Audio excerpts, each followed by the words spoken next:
जैसा कि माननीय पंजाब और हरियाणा हाईकोर्ट ने कुछ दिन पहले ही निर्णय दिया है जिसमें ये कहा कि 2000 में लगाए गए जेबीटी अध्यापक सही लगाए गए थे और वो लिस्ट सही थी और उसमें से भी बाकी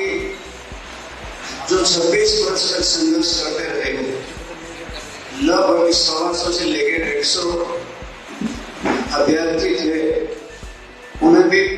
माननीय पंजाब और हरियाणा हाईकोर्ट ने ये कहा कि इन्हें भी तुरंत से लगाया जाए और पिछले सारे बेनिफिट इन्हें दिए जाएं।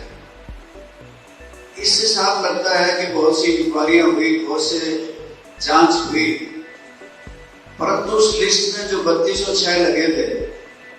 उसमें सभी ऑन मेरिट लगे थे और ऑन मेरिट लगने की वजह से उनमें से बहुत से प्रमोशन भी पा गए और बहुत से साथियों को निरंतर प्रमोशन मिलती रही और इसमें 1700 अभ्यर्थी थे, एप्लीकेंट थे, जिसमें से 3200 के लगभग लगा दिया था। कुछ लोग मिथ्या प्रचार करते रहे कि लाखों लोगों को नौकरी से महरूम रखा गया, परंतु जब ये बात आती है कि ये लिस्ट सही थी तो कितनी विडंबना है कि इसके मामले को लेकर के चौधरी ओम प्रकाश चौटाला और अन्य उनके सहयोगियों को फिर सजा क्यों दी गई। इसी प्रकार से जहां तक इस लिस्ट में भी बहुत मामला लगता छिड़ता रहा है, उसे अब माननीय पंजाब और हरियाणा हाईकोर्ट ने बोर्ड लगा दी कि ये ऑन मेरिट हुई थी। जैसा कि भारतीय जनता पार्टी का चेहरा है कि वो कहते कुछ हैं और करते कुछ हैं, वो लोगों में अपना संकल्प पत्र, घोषणा पत्र जारी करते हैं और कहते हैं कि हम चुनावी वादे पूरे करते हैं। मेरे पास 2014 का संकल्प पत्र है और इसमें ये कहा गया है कि अतिथि अध्यापकों की सेवाएं नियमानुसार नियमित कर दी जाएंगी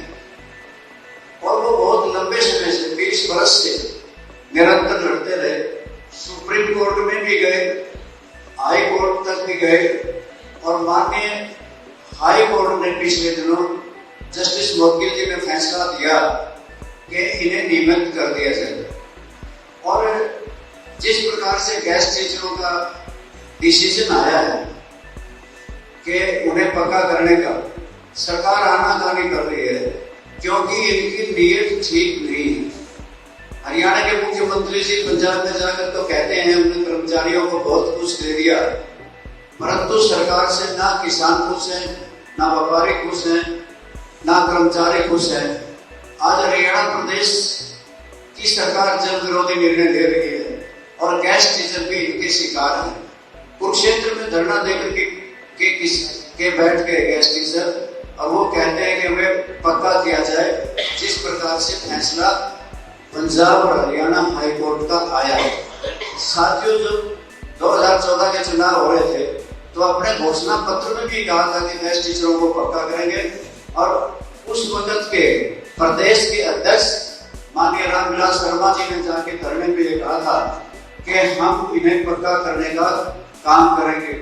हमारे पास उनकी वीडियो क्लिप भी है और उन्होंने समर्थन करते हुए भारतीय जनता पार्टी के लेटर हेड पे अपना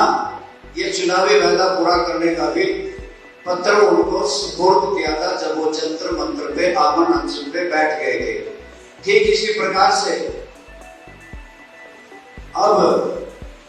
हरियाणा के मुख्यमंत्री से भी मिल चुके हैं वो और केंद्र में मनोहर लाल मंत्री जी से भी मिल चुके हैं कि हमारे हक में पंजाब और हरियाणा हाईकोर्ट ने अब तो फैसला दे दिया, आप मेहरबानी करो कि हमें पक्के कर दो। पक्के करने की बजाय वो इस फैसले के खिलाफ जो पक्का करने का फैसला दिया, रेगुलराइज करने का फैसला दिया, उसके खिलाफ अपील डबल बेंच में हरियाणा सरकार ने फाइल कर दी। इससे साफ लगता है कि इन गेस्ट टीचरों को पक्का करने की नीयत नहीं है, जबकि गेस्ट टीचरों से इलेक्शन का काम, वोट बनवाने का काम, बीएलओ का काम, मार्किंग का काम और जनगणना का काम निरंतर लिया जा रहा है और उनके लगभग 3500 साथी आज रिटायर भी हो गए, यानी कि 15,000 में से 12,000 बचे हैं। वो बिना किसी लाभ लिए रिटायर हो गए, उन्हें किसी प्रकार की मेडिकल फैसिलिटी नहीं,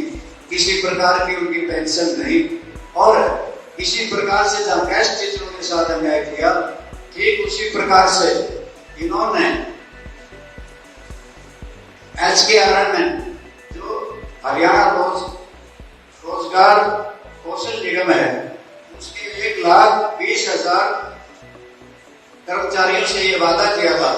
कि हम जॉब सिक्योरिटी देंगे। जॉब सिक्योरिटी का कानून भी 2024 में एक्ट लेकर के विधानसभा में पास नहीं किया और एक्ट पास बनाने के बावजूद भी उस पर कोई कार्रवाई नहीं हुई। 1,20,000 जो कच्चे कर्मचारी हैं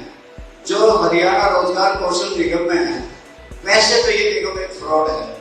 इसमें पिक एंड चूज हो रहा है, भारी घपले और घोटाले हो रहे हैं, जिसकी वजह से इसके डायरेक्टर, इसके बड़े अधिकारी और कर्मचारियों को जेल जाना पड़ा था। ठीक इसी प्रकार से हाई कोर्ट का फैसला 18/4/2026 को आया, नेशनल हेल्थ मिशन में कर्मचारियों को पक्का किया जाए, परंतु आज तक भी कोई किसी प्रकार की कार्रवाई नहीं हुई। समय भी निकल गया और समय निकलने के बाद वो कंटेम्प्ट ऑफ कोर्ट में भी गए, यानी कि ये सरकार कर्मचारी विरोधी है, जिसकी वजह से कर्मचारियों के आने वाले फैसलों में किसी भी प्रकार की कार्रवाई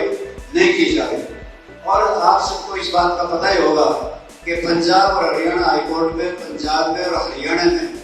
हमारे सारे वकील साथी आज हड़ताल पे हैं। उसका मुख्य कारण ये है कि नए आगंतुक जितने भी नए वकील होते थे, उन्हें हरियाणा में और पंजाब में legal aid defence council system में रखा जाता था। लगभग डिस्ट्रिक्ट कोर्ट में 50-40 वकीलों को पैनल में रखा जाता था। अब केवल मात्र उनमें से सरकार की मर्जी से या सेशन जज की मर्जी से या अपने मंजूर नजर लोगों को केवल 5-6 आदमियों को काम दिया जाता है। उनको कॉन्ट्रैक्ट बेस के ऊपर चीफ लीगल एड काउंसिल को 80,000 रुपये, डिप्टी लीगल एड काउंसिल को 60,000 रुपये, जिसकी 2 पोस्ट होती हैं, और उसके असिस्टेंट लीगल एड काउंसिल को लगभग 35,000 रुपये, लगभग 3 पोस्टें होती हैं। यानी कि जो काम 50 वकीलों को मिलना चाहिए था, उनको अनुपातिक तौर से दिया जाता था। नए वकीलों को जिससे एड मिलती थी और इससे न्याय भी मिलता था लोगों को, उसे बंद करके सरकार ने इस प्रकार का फैसला लेता है जिससे कुछ लोगों को काम दिया गया, जिससे इस प्रदेश और पंजाब प्रदेश के वकील हताश हैं, निराश हैं, हड़ताल पे हैं। हमारी पार्टी उनका समर्थन करती है, उन हड़ताली वकीलों के साथ हम डट करके हैं। ठीक इसी प्रकार से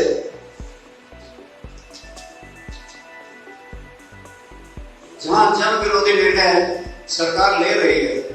कि जहां किसानों के खिलाफ किसी प्रकार के ऑर्डर खड़े कर देती है कि उन्हें ना MSP मिला और ना ही उनकी आमदनी दुगनी हुई, ना स्वामीनाथन योग की रिपोर्ट लागू करी, मेरी फसल मेरा ब्यौरा शुरू किया, फसल किसी की ब्यौरा किसी का, और ठीक इसी प्रकार से प्रधानमंत्री फसल बीमा योजना में बीमा कंपनियां मालोमाल कर दी, किसान कंगाल कर दिया। बीमा कंपनियों को लाभ पहुंचाने के लिए, बड़ी बड़ी अडानी और अंबानी की कंपनियों को लाभ पहुंचाने के लिए बीमा कंपनियों से बीमे करवाए जाते हैं। सरकारी कंपनी कोई भी अभी तक खड़ी नहीं की गई। इसी प्रकार से हरियाणा प्रदेश की जनता पे प्रॉपर्टी टैक्स। आपके राज्य की खबरें, आपके शहर की खबरें सबसे पहले जानने के लिए देखते रहें अमर उजाला। चैनल को सब्सक्राइब जरूर कर लें और पाएं हर अपडेट।